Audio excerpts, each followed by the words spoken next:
Salam sejahtera bagi kita semua.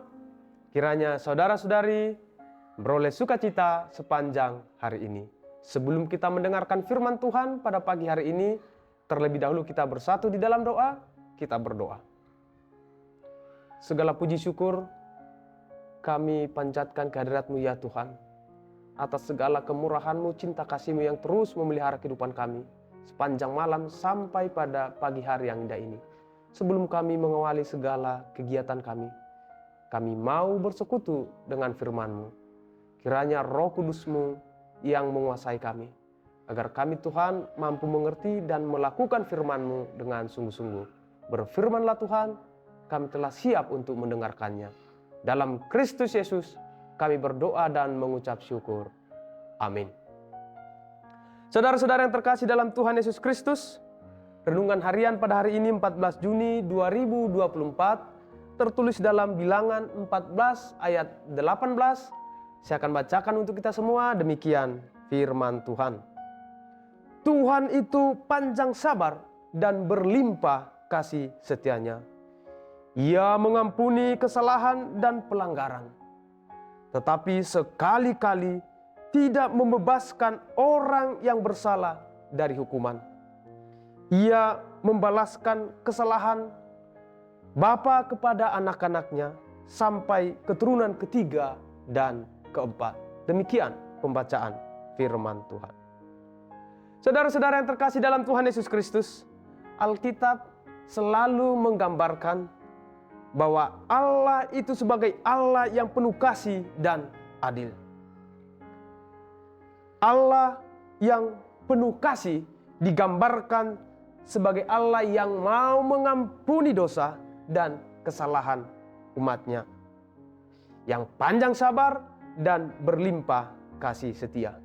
Namun pada sisi yang lain, Allah itu adalah Allah yang adil, bahwa orang yang bersalah tidak luput dari hukumannya.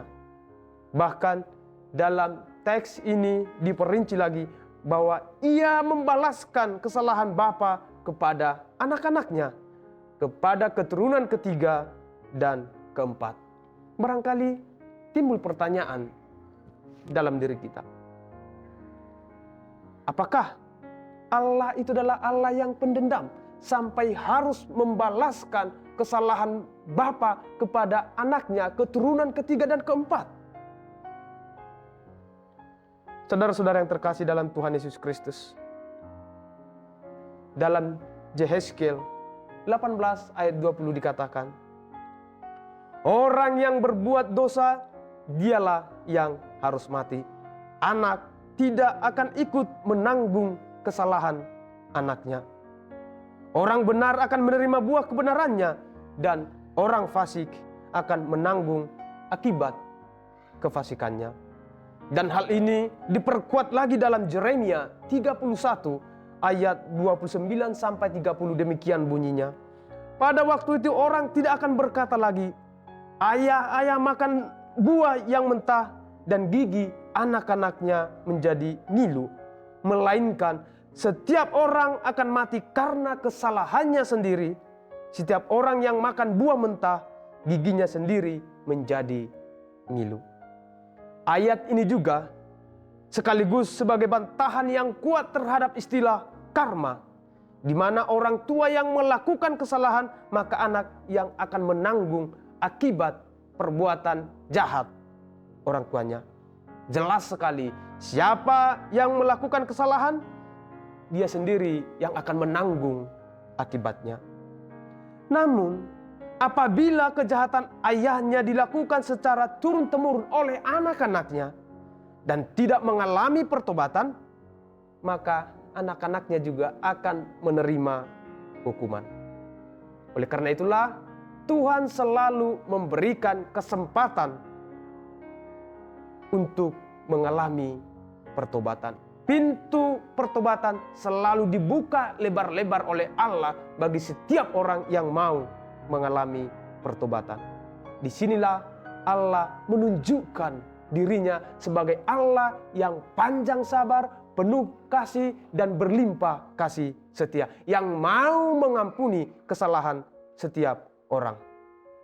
Allah tidak menghendaki kematian orang fasik, melainkan pertobatannya.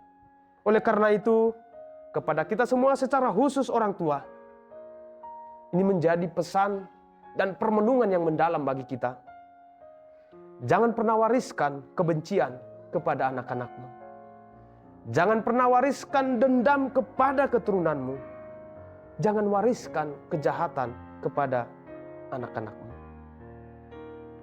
Kejahatan dan kesalahan, kebencian itu harus diputus dengan cara mewariskan cinta kasih, pengampunan kepada anak-anak kita. Ketika dosa dan kesalahan terus diwariskan secara turun-temurun kepada anak-anak kita, kepada cucu-cucu kita, maka mereka juga tidak akan luput dari hukuman. Saudara-saudara yang terkasih dalam Tuhan Yesus Kristus, Tuhan telah memberikan kita anugerah keselamatan. Melaluinya kita diberikan kemampuan untuk memutus rantai mata kejahatan, dosa, serta kutukan. Allah telah bermurah hati menunjukkan kasih setianya kepada setiap orang yang setia dan mengasihinya. Dalam Ulangan 5 ayat 9 sampai 10 dikatakan seperti ini. Aku Tuhan Allahmu adalah Allah yang cemburu, yang membalaskan kesalahan bapa kepada anak-anaknya dan kepada keturunan yang ketiga dan keempat dari orang-orang yang membenci aku.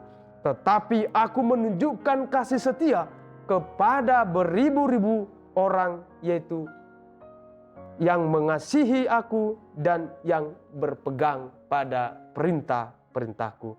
Oleh karena itu, saudara-saudaraku yang terkasih, marilah kita menggunakan kesempatan saat ini untuk hidup dan taat kepadanya. Marilah kita mengejar apa yang baik dan berkenan kepadanya.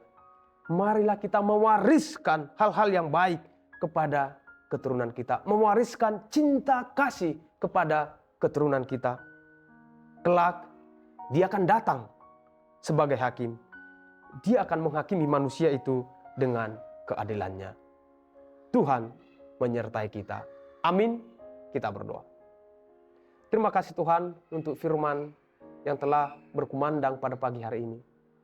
Biarlah Tuhan firman-Mu menjadi kekuatan bagi kami menjalani hari-hari kami. Agar kami senantiasa hidup seturut dengan kehendak-Mu. Mampukan kami Tuhan untuk melakukannya melalui Roh Kudus-Mu. Dalam Kristus Yesus kami berdoa dan mengucap syukur. Amin.